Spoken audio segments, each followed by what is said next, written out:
panelists here. Ready to start the session.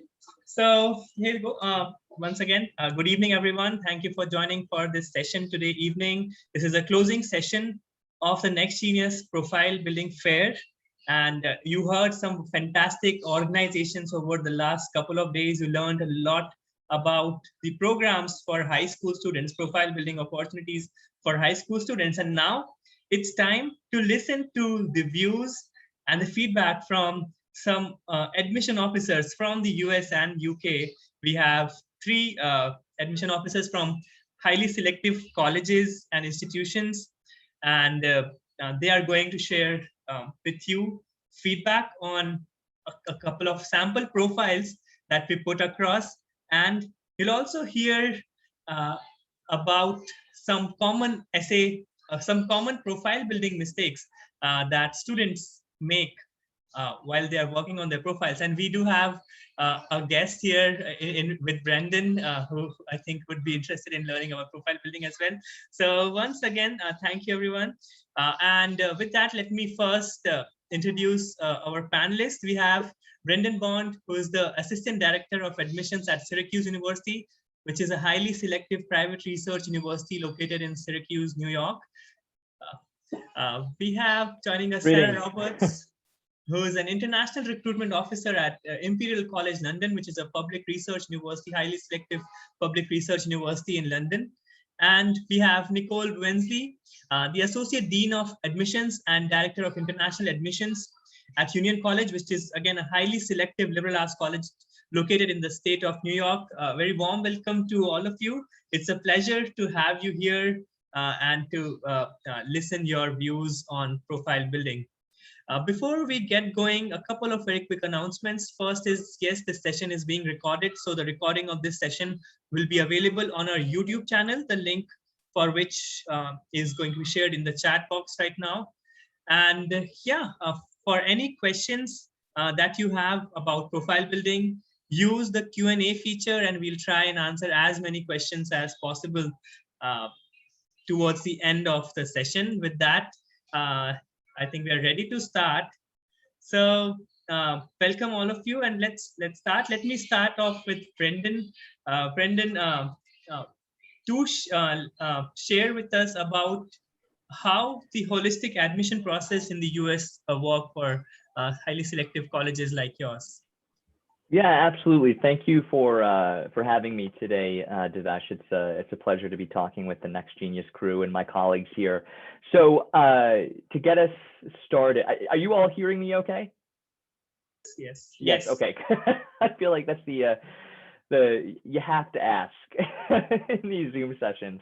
But anyway, so holistic admissions in the context of a private, highly selective university, and I hope I don't step on Nicole's toes too much in terms of talking about holistic admissions relative to a liberal arts college, because I think there's going to be a lot of similarities in terms of how we approach review holistically. But in its most basic form, holistic admissions is a strategy designed to help institutions assess the preparedness and fit of an applicant based on a broad range of factors, rather than just a set of metrics or test scores.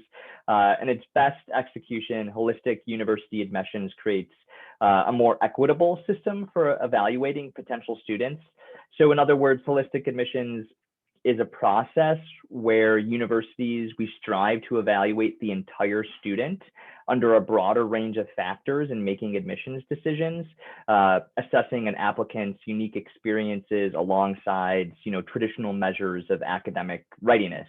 We want to know the whole you. And I think it's really a hallmark of US university admissions as a whole, holistic admissions. It's certainly different from other areas of the world in terms of how they approach university admissions. So the question that I often get relative to holistic admissions is, does it all really matter? Is everything that you're submitting all count? And the short answer is yes.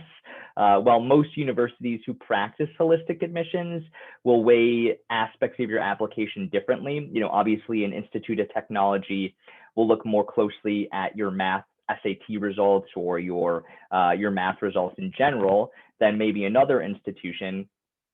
universities who state holistic admissions as part of the application review are looking at everything you submit to get as complete a picture of the candidate as possible. This is a philosophy of review. I think most would argue that favorably brings context into admissions decisions, allowing not only students to put their best foot forward. Life is complex, and it would make sense to allow for that in a complex application, and holistically reviewed applications can be complex in terms of what they're asking from students. But importantly, it also gives universities a level of subjectivity outside of the applicant just being seen as a test score or a GPO, or not a GPO, a GPA. So yes, again, it all matters in terms of what you're submitting, and typically what you'll be asked in terms of holistic admissions to submit, your transcript, obviously your board results, internal mark sheets. Again, we're not just looking at your GPA, but your curriculum rigor. What type of curriculum are you pursuing? ICSEs, CBSEs, IBDP, state boards, etc. Are you taking advanced coursework if that's available at your high school? Are you challenging yourself? So again, it's not just GPA. Testing, if the particular institution you're applying to requires SAT or ACT scores, of course, extracurricular activities, letters of recommendation, college essays, and in some instances, interviews if they are required or if they're optional as part of all of the material that we're going to be looking at as part of a holistically reviewed application. So again, a holistic admissions allows a level of subjectivity in the application review process that allows universities to meet institutional priorities, which are not always academic in nature. So for example, we're looking to bring in underrepresented populations, underrepresented majors. Athletics, of course, is a part of some US university admissions processes, talent-based programs, if you're applying for a BFA degree, for example, subjective qualities that not only have to do with academic talent, but also personal character, demographics, financial resources, preparation, aspects of an applicant that are not representative in a transcript alone. So like, for example, at Syracuse University, we have something like 50 different institutional priorities and data points that we're looking to meet and bringing in a first-year class. And so again, everything from demographics, socioeconomics, geography, etc., academics, obviously, and in looking at more than just a GPA or a test result, it's going to allow us as a university to meet those different priorities. And I think Nicole can attest to this as well when she talks about liberal arts colleges in the United States, and I'm sure Sarah as well relative to UK universities, but we want to make sure that you're thriving at our institutions, not just surviving. And in using holistic admissions review processes, we hope that we can find the student that shows the greatest potential to succeed in our particular environment at our particular institution. So I hope that's helpful in terms of a quick look at holistic admissions at a private university in the United States. Absolutely, that's fantastic. Thanks for sharing that, Brendan. And before coming to you, Nicole, let me ask Sarah about how is the admissions different in the UK as compared to the US? Well, it's great to hear from Brendan and have that kind of comparison, because it is very different for UK universities. So it's great that students have options available to them that they can consider, because in the UK we are looking at those kind of test scores initially for subject areas, subject requirements. For degree programs in the UK, we do have very specific requirements that students need to be predicted. As I'm sure many of the students will know here today, you're applying to 5 specific courses through a central system called UCAS. So unlike the US, where you can apply, I believe, to many institutions separately, you're applying through this one central system. You have one application to complete for all 5 choices in the UK through UCAS.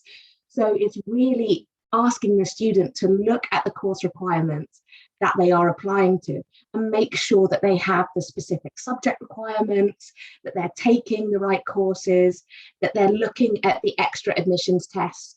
As in the UK, universities are expecting students to be quite specific in their academic goals and specialities. You will be looking to apply to a program which is perhaps a mechanical engineering or mathematics or drama. So we're really looking for students who are focused in a particular area and have put their efforts into growing their knowledge and skills in this specific discipline. So throughout that application, we're really looking for how students have developed their skills and how they're then going to apply that for their degree program in the UK. So it's really much more focused around, first of all, making sure that students are meeting the specific subject requirements, that they are taking a curriculum that is accepted by the university, and that also that they are then meeting the potential predicted grades before they're looking to make that a choice through UCAS. And then it's through, like Brendan was saying, it's through what we call the personal statement, where students are then showing their personality and then further showing why they're interested in that specific subject that they're applying to, and how they've acquired the skills that a university is going to be looking for. Again, as Brendan so aptly mentioned, it is making sure through us, when we set these subject requirements, these grade requirements, which at Imperial can be quite challenging for many students, we're wanting to make sure that students who are joining us are thriving and not, as Brendan said, just surviving. We want to make sure that this is the right opportunity for you. But it is through what we call the personal statement that the student is then showcasing their personality, their passion for that specific chosen subject. So hopefully that gives you a little bit of an idea of the differences, because for UK universities, it is very, very different. Absolutely. Thanks for sharing that, Sarah. So we heard how it works at selective universities in the US, and we heard how it happens in the UK. Now, coming back to you, Nicole, how is the process different at a very selective liberal arts college in the US? Sure. So I don't mean to freak you out, Devesh, but I'm going to share something here because I think having a little bit of a visual. So I'm building a little bit on what Brendan said. So holistic admission is the same at an LAC, liberal arts and science college. Don't forget the science part of the LAC, as it is a large selective institution. One of the things, though, when we talk about holistic admission, Brendan talked about including things throughout your application. That's true at an LAC. What many of us have gone to is sort of the next level of what does that mean with holistic admission? What are you looking for in those pieces? So great, you're looking at all of the pieces. What is it you're looking for? And this is actually a public page that I can share on what's called the Character Collaborative. And so you'll find institutions in the United States shifting to this Character Collaborative to look for things. So, in your transcript, we're obviously looking for very specific success in your academics that reflect your strengths. That's very clear. You know what we're looking for with your transcripts. But in your essays, in your profile, in your extracurriculars, what is it that we're looking for? And so the Character Collaborative actually tells us as liberal arts colleges and institutions what it is we're looking for. It reminds us. And so often there are these pieces. So civic engagement, what are we looking, how can we think about civic engagement? So the numbers next to that really talk about different ways you can just express civic engagement. Empathy and compassion. How does a student show that through their application? Support for your community or for other people. So these are the items that we are actually looking for in your application, and we'll look to have demonstrated. And what guides us is individual to our institution. So, at Union, we talk about leading with wisdom, empathy, and courage. We talk about students coming to a place where diversity is accepted and that you are going to be challenged to work hard and go beyond the norm, but also to have some good balance. So in our mission, it tells us what we're looking for. And then we use these characters in the Character Collaborative to tell us a little bit more about how we can guide that process in your application holistically. So, do you show us through your essay or through your activities, your problem solving ability? accountability? Are you talking a little bit, we heard earlier about the opportunity to engage in the environment, and what does that mean? So when we talk about your character, these are the pieces that we're looking for. And are they reflected in your application? How are they reflected? So that, I think, helps you understand a little bit more about what does holistic mean. You're looking at the whole thing, but what is it that you're looking for in that holistic process? So I hope that's a little bit more helpful to guide that process. And I think it will guide when you hear us talking about the student profile. I think it will make a little more sense in terms of how we talk about what you put in that profile and how much you put, how much description, or how you reflect that in your profile. So I hope that's helpful. Fantastic. Thank you for sharing that, Nicole. So it's great to hear how the process can look different at different kinds of colleges and institutions within the US. And then, of course, when you look at the UK or other countries, the process is a lot different. And while you're applying to colleges, you all need to focus on the differences and sort of also see where the similarities lie in the different colleges and universities.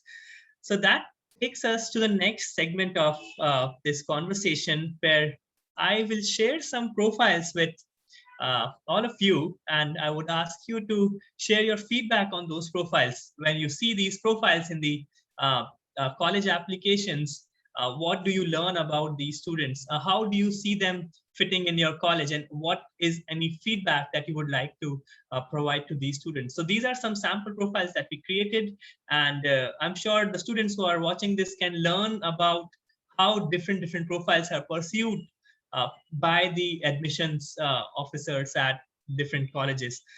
So let me just share my screen with you, and my first question would be to Brendan about when a student applies to a highly selective research university, and this is what his profile looks like.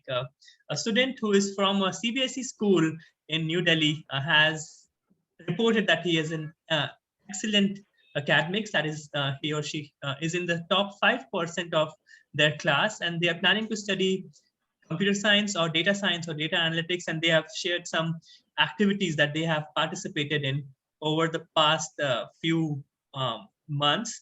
They've done freelancing in web development, they've made some Android apps, participated in a hackathon, and they're also a founder of an online platform. So if this sounds like quite a few of you, don't be surprised, because there are quite a few of you like that in the group. So Brendan, what is your thoughts on this profile? Yeah, thank you, Devesh. So relative to Syracuse University and how we practice holistic admissions, and in particular looking at this case, this student here, firstly, we would examine your profile for academic fit. So looking at your transcript as the first piece of the puzzle. And again, your transcript as it is based on 3 to 4 years of your academic work in high school. And this is looking at a baseline that you can handle the classroom workload, chiefly looking at, again, both internal mark sheets, external board results, combination of the both. And again, not just results or GPA, but the actual courses you're taking. Again, are you challenging yourself? Is your coursework relevant to what you want to study, et cetera? And again, you can see here, even in the context of holistic review, ability doesn't mean just a singular result. We're looking at your performance over the 3 to 4 years of transcripts that you provide as part of the application review process. So that's really the first piece of the puzzle that we look at. And then in looking to complete your whole profile and building a context to the rest of your application, we're going to be looking at all the other pieces of the Common Application. So I should say, here at Syracuse University, we use the Common App, commonapp.org. And so again, everything that I talked about earlier on in our conversation is what we're going to be looking at next to see how that relates to the academic performances demonstrated in your transcript. And so this process will happen across multiple levels of review at Syracuse University, firstly by the international admissions team, and then at a more senior level to make sure that our decisions are in line with institutional priorities. So looking at this specific student, this student is hoping to pursue computer science with specializations in data analytics. And so again, in terms of academics, the first piece of the puzzle that we would look at, which forms the big picture context of how we approach the rest of the applicant review, looking at what the student wants to study. So moving into academics, we see that the student is studying CBSE curriculum. Again, assuming that the student is in a science stream as they hope to study computer science, we can make that assumption. And here at Syracuse University, they would be applying to the College of Engineering and Computer Science. And this is an important note because they actually require physics and at least a pre-calculus level of math during your high school work. So again, we would be looking at the transcript to make sure that they are looking at a baseline level, meeting those academic requirements. And then looking at a more critical eye in terms of how the student is performing, the student appears to be quite strong across the board, top 5% of the class. I would say that's pretty, that's excellent regarding academics. Without having the detailed look at the transcript, I would say that's strong relative to the applicant pool at Syracuse University. So then moving on to extracurricular activities, we can see, really phenomenal involvement, very impressive experience and activities related, again, to what the student wants to pursue, wants to study. My only criticism of this applicant would be, maybe the narrowness of the experiences. The student definitely seems to be focusing in on exclusively activities, extracurricular experiences that really have to do with computers and computer science specifically. That would only be my small criticism. There's not much of a diversity of involvement. And we may like to see involvement in other areas. And again, that can be pretty typical though of high performing students, especially as it relates to computer science. They're going to be passionately involved in those aspects. And again, without having a more complete picture of the applicant, maybe they don't have time, et cetera, familiar commitments, et cetera. So all in all, it's still very notable, the involvement that the student has.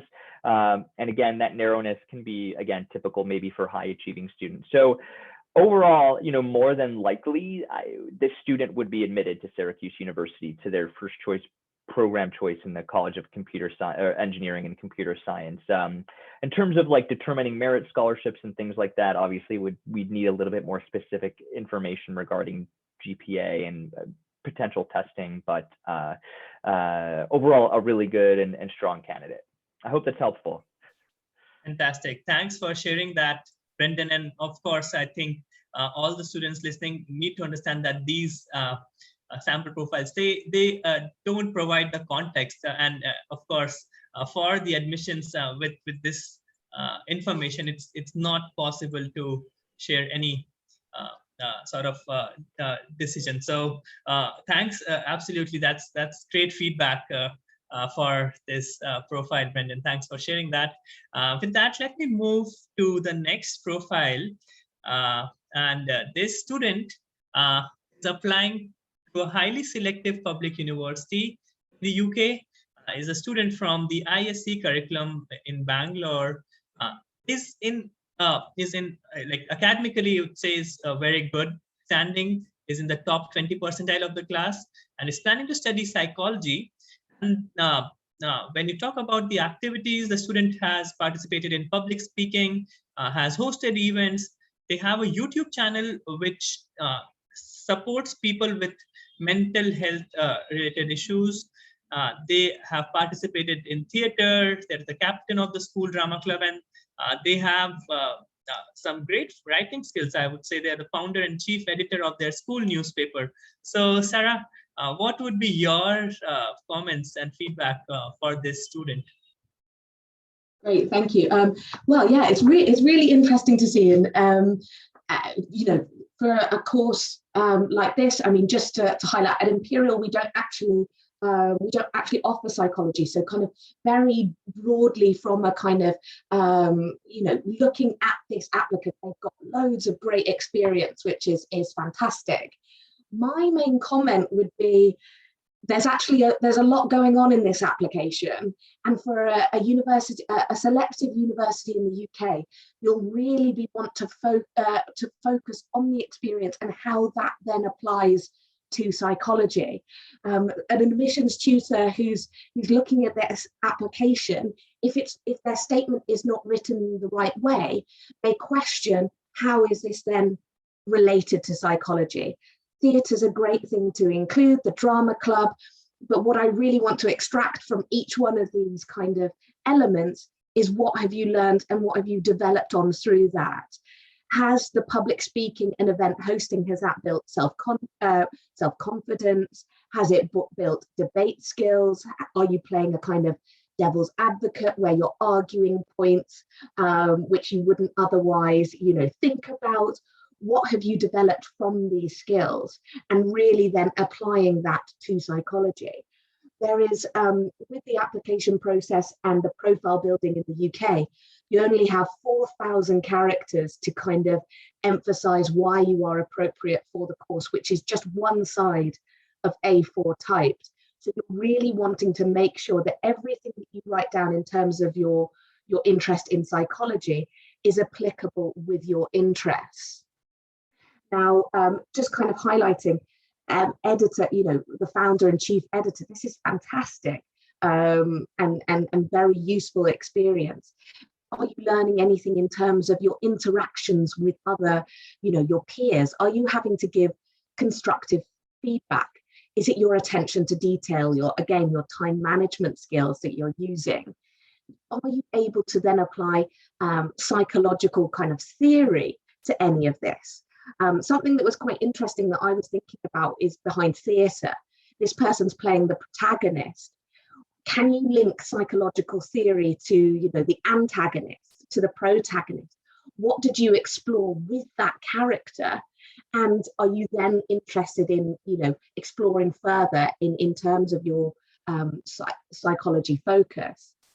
Something just to kind of bear note, when you are looking at universities in the UK, I really want to encourage students to be looking in detail at the modules that are offered within that university, as something like psychology can be very different for each university.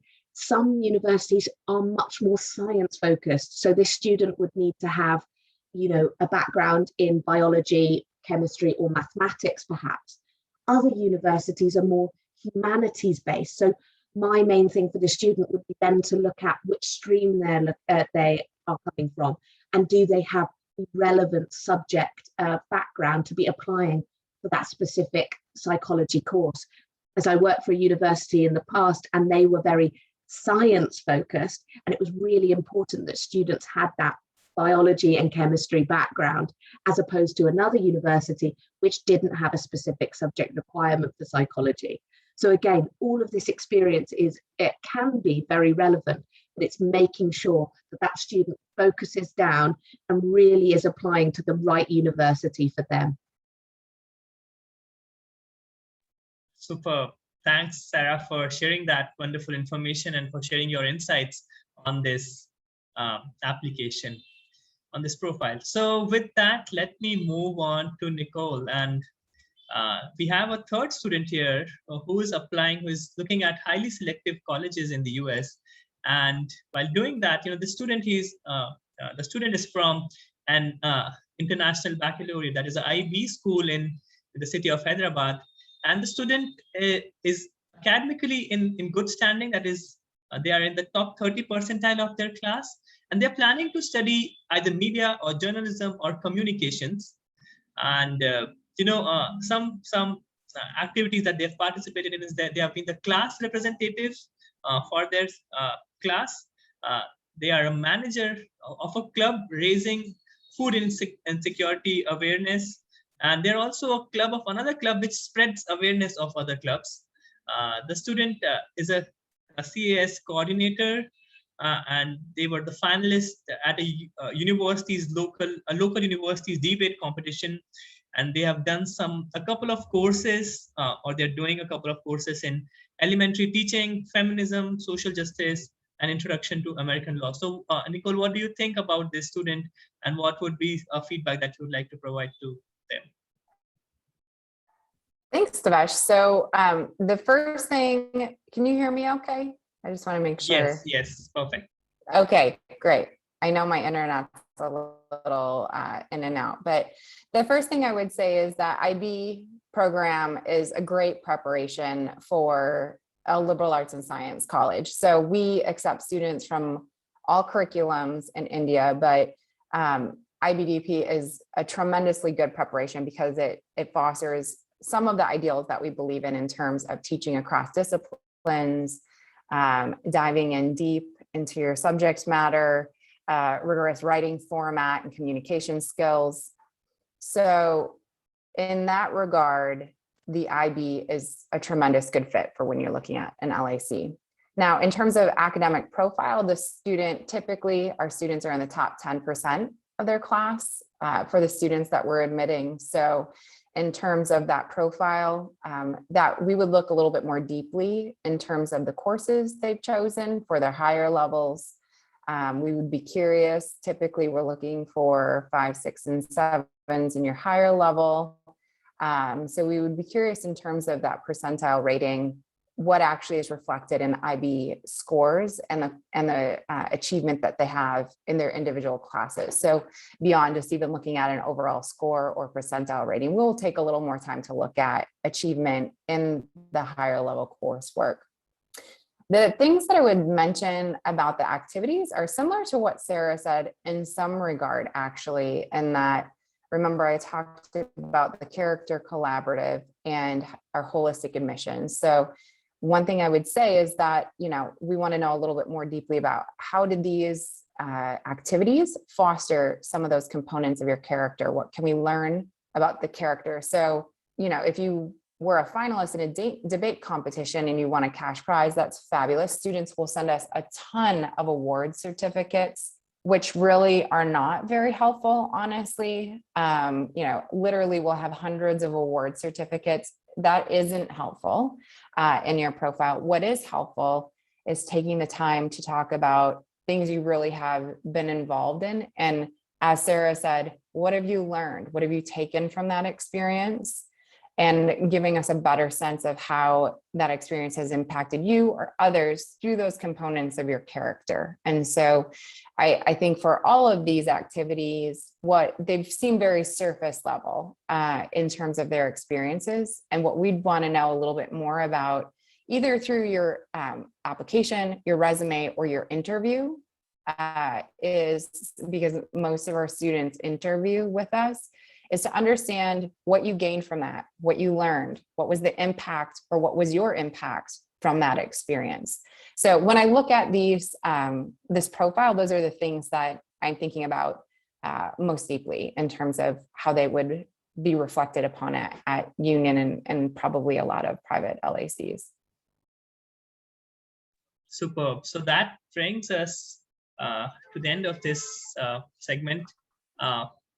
Thanks for sharing your feedback about the 3 profiles. And I know that, the admission decisions depend on a many more factors, right? And just a single page profile would not be a great place for you to provide that judgment. So I appreciate you sharing that feedback with us. Okay, so let us move forward, and let me ask you about some of the common mistakes that you see students do while they are working on their essays or are working on their profiles. So, and let's once again, let's start with Brendan. Brendan, what mistakes do you see students committing frequently? Yeah, absolutely. Thanks, Devesh. So what I'm going to focus on is just some mistakes that happen in specifically the university essay, the Common App essay. As part of completing the Common Application, you're required to complete, I believe it's 750-word essay in responding to several different options relative to different essay choices. And so these are an important component of your college application because they allow the university to get to know you in a way that is not shown in other aspects of your application. And more importantly, it's a way that you can speak directly to the review committee, highlighting your critical thinking ability, communication skills, and other areas of importance in your life. So a couple, 3 specific mistakes that I see often regarding essays. Firstly, I know it's hard, but picking an unoriginal essay topic, it's difficult but doable. And let me explain a little bit. So choosing your essay topic is probably the most difficult part of your application.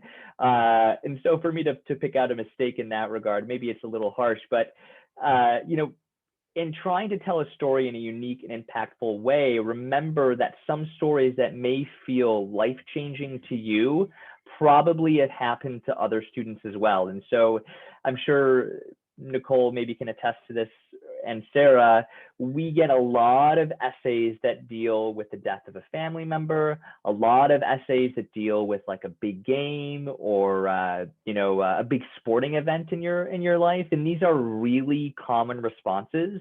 And I understand, you know, obviously there are going to be decisive events in your life, you know, as a 18-year-old student thus far, but they may not be so uncommon in the pool of applicants that we're looking at. So try to stay away from topics like this. And again, if it's something that you really feel is important to discuss, you know, go ahead and use those events as topics in your essays, but you really just want to approach it in a unique and impactful way.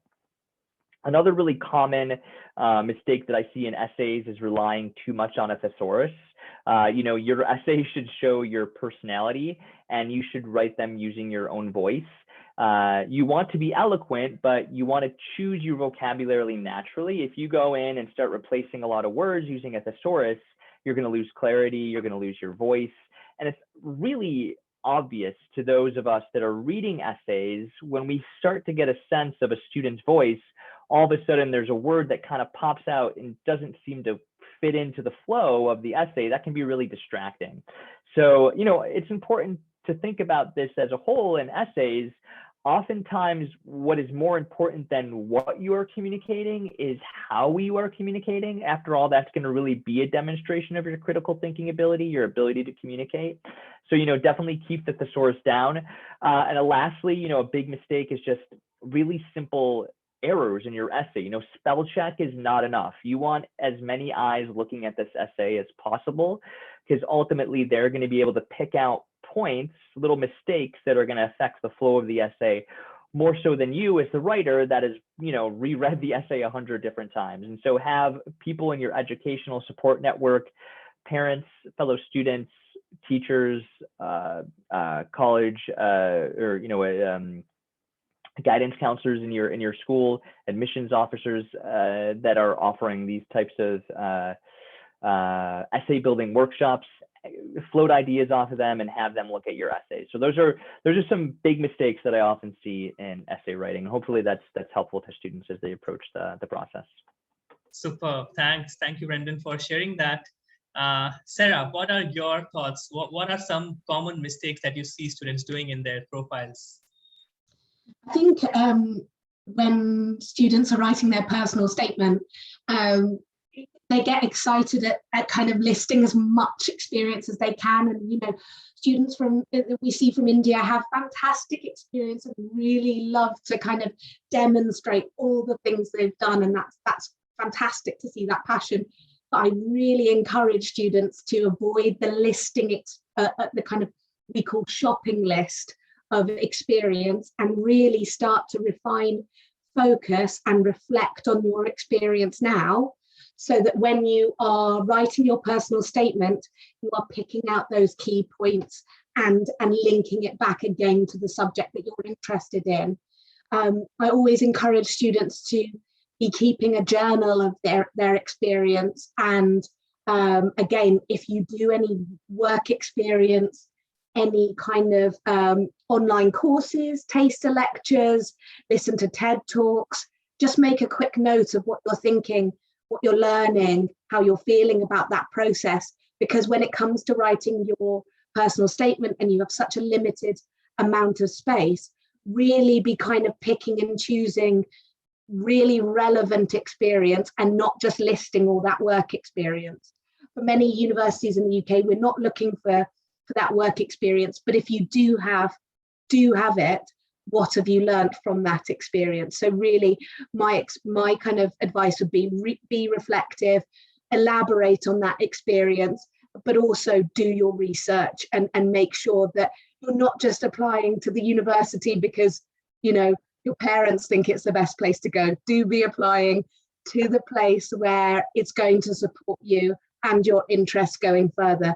there's so much, there are so many courses all around the world that can kind of provide an excellent place for you to study. So really do that research and reflect on what you're looking to achieve. Superb. Thank you so much, Sarah, for sharing that. And Nicole, what mistakes have you seen students commit in their applications or while working on their profiles? Sure. Do you mind if I share my screen again, Devesh? No, please go ahead.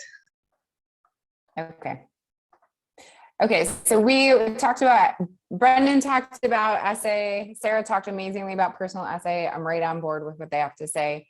What I'm going to talk a little bit is about activities. So one thing that we do have in the US on the Common Application is the activities listing. So making sure that you understand what is there. So giving an idea of what are some ways to think about that, making it important. So list your activities in the order that is important to you. You know, make sure you're kind of thinking about, yeah, I want to make sure everyone sees this first experience. It's super important to me. Think about the I did X and Y. So think beyond like Sarah said, don't just list all of the things that you did.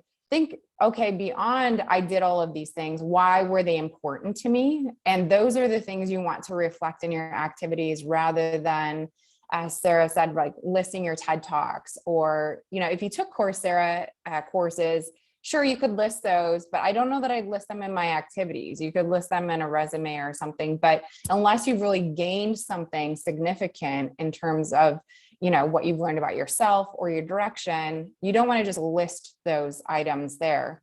So make it count. What's in there should have a not just a quantity, but a quality to it. Why is it important to you? What, as the next bullet point says, what does it demonstrate about you? What leadership ability or character component is it demonstrating about you that you want to express or tell us about?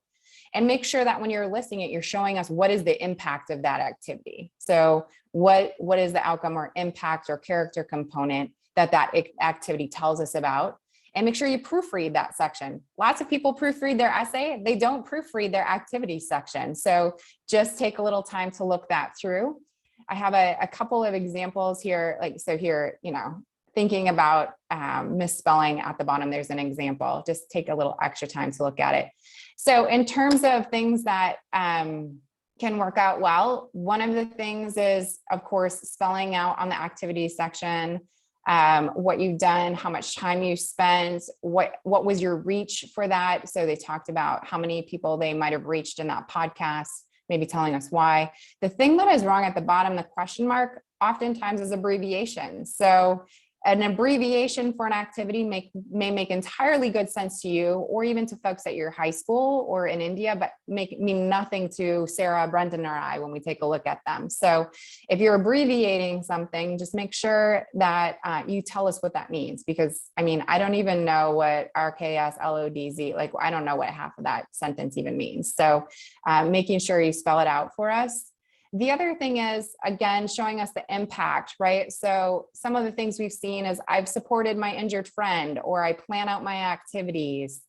You know, so that doesn't really tell us anything about what your impact is or what you've achieved. It's just telling us how you're filling your time. But the flip side is, like, if you're doing something unique and quirky at the bottom, researching succulent plants, I mean, this kid's kind of gone all out, right? 20 different plants. They've mastered the idea of succulent care. It maybe attaches to what their interests are in college. So again, that isn't requiring a course or a leadership medal or anything like that, but it's something kind of cool that they've told us about them. So those would be my key components: are be careful of proofreading, be careful about abbreviations, and making sure that you're demonstrating a component of your character rather than just a complete listing of your time in those activities. Superb. Thank you so much, Nicole, for sharing that information. So now let me just, there are a couple of questions which are there in the Q&A. And let me first start off with a question about curriculum or the board that the students come from. So this is to all of you, actually. Does the curriculum that the student comes from makes a difference in their college application? What information does it provide? Like, if a student says comes from a state board, are they at a disadvantage, or if they are from an IB curriculum, are they at a advantage or anything like that? What are your thoughts on that? Who would go first? I'm happy to go first. So I would say that, we accept students from all curriculums, so at an equal rate. I would say that students coming from a board curriculum, in terms of what you include in your application, is different than students who have progressive grades. So typically students in a board curriculum, they'll have a 10th grade assessment, and then nothing really again until their grade 12. So for those students, and their progress grades really aren't reflective of their progress most typically. And so students may want to consider then submitting something like an SAT or ACT, or things like a course that they've taken that's externally assessed. So that's where things like Coursera or external courses can show us their progress academically, which is typically a little more difficult in a board system versus a curriculum that gives you truly reflective progress grades of your progress over the time. So that would be, I think, the only difference in terms of the way that we look at it at Union and in LAC. But I'll leave it to Brendan and Sara to. Superb. Anything that you would like to add, Sara or Brendan, to this? I'm happy to just jump in quickly, echoing what Nicole said, and just relative to I was looking at the question. I'm not sure if this is the same question, just relative to boards and how applications are reviewed. It's saying, if there are 3 students with more or less the same academic profile, is board going to make the difference? And again, no, it won't, because that's not really how we approach review. We're never pitting students against each other. We're looking at students as they come through individually, really against a larger goal of the metrics we're trying to meet on a whole, as opposed to what that student is bringing against a different student. That's just not how we approach review, at least at Syracuse University, and I'm guessing at Union as well. It's and probably in the UK, it's not you against somebody else relative to an admissions decision.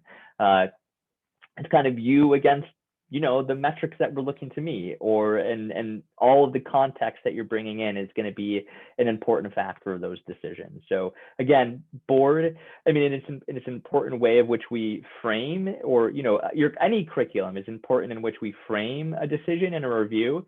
But ultimately, we understand that not all students have access to the same type of curriculum as another student, and we certainly don't want that to weigh against your decision. Perfect. Thank you, Brendan. Sara, yes. Yeah, for us, so because we have such clear guidelines for what we're looking for from each board, we are just looking for the best students to kind of be applying. So for example, if an IB student who's the minimum entry is 41 overall, and the minimum for the Indian boards is 91 overall, and the student is predicted 92, and the IB student is predicted 41, we're, the stronger applicant just on the face of it would be the applicant with the national board.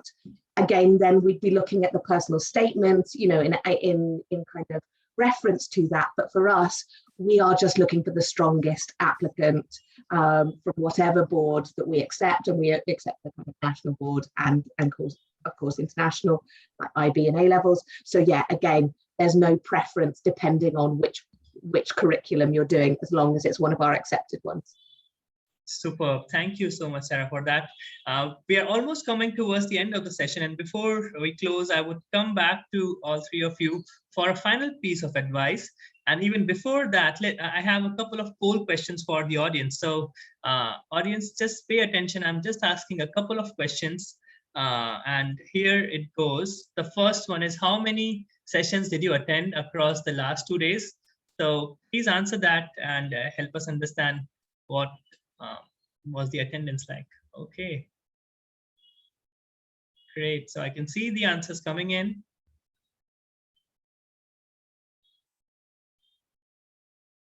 All right. And I'll share that with you. So it's amazing to see a lot of you attended more than 10 sessions. Well, that's great.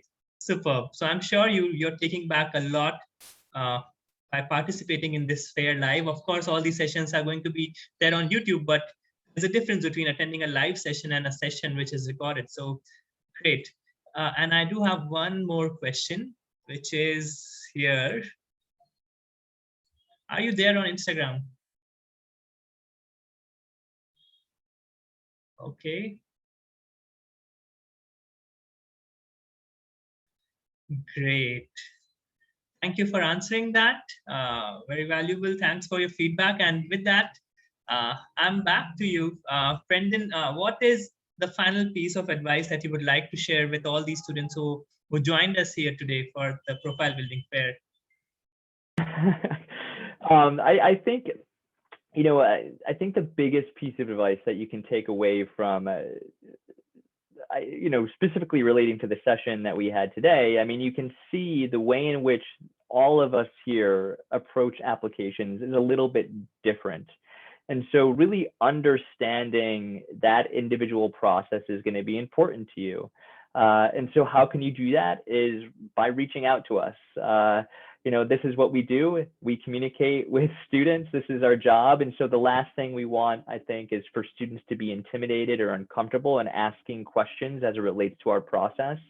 So please reach out, email, WhatsApp, sitting down for a Zoom chat, in an interview, just feeling comfortable and asking the questions that are going to be really beneficial to you, helping you understand the process, because as you can see, they are going to be a little bit different. And that's what we do. That's the position we have at universities, is kind of communicating the way that we approach this process. So reach out to us. Fantastic. Thanks. Thank you so much for sharing that, Brendan. Yes, of course. I think these people have years of experience and they can provide you tremendous insights about the process. So don't hesitate, reach out to them, ask them questions. Yeah. While asking them questions, first look at the website for the information and then ask more specific questions. Yeah. Okay. Sara, what are your comments? Yeah, just to kind of follow on from that, it's like ask us questions like Brendan said, but also ask our students questions. I'm sure there are platforms in which you can ask students about their experience. You may be thinking, oh, Sara, you're so old. What do you know about university life now? And you'd be very right in questioning that. So do ask our current students. And I know that universities have platforms to be able to engage with people who are studying now. So yeah, keep asking those questions, as Brendan said. Ask a range of different people and do what you're doing now, researching early and making sure that you're making the right decision for you. There's loads of options out there and it's about that process. Perfect. Thank you so much, Sara, for sharing that. And Nicole, what would you advise to these high schoolers? I think it's the same thing that I say in any talk I give, whether it's about the essay or the application. And I think all of our theme today is that, we want more than just a listing of things. We want to know in everything that you do in your application, what can you tell us more deeply about your character or who you are, and how does that reflect towards your academic goals or your interests? And so I think just you have to spend a little time being reflective about who you are.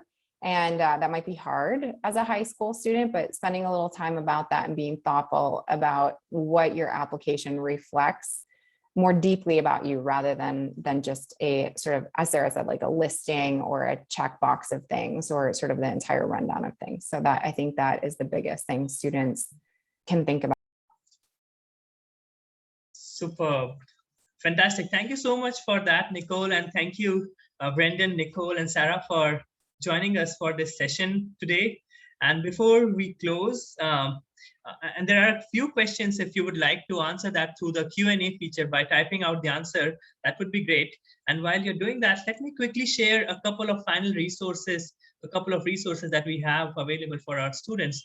So we do have an Instagram, a YouTube account where we post some terrific videos which you can benefit from, things like what to study at college, which is a full playlist of majors that you can study, and professors from some of the top colleges have shared about how different majors are structured, and you can learn a lot from that.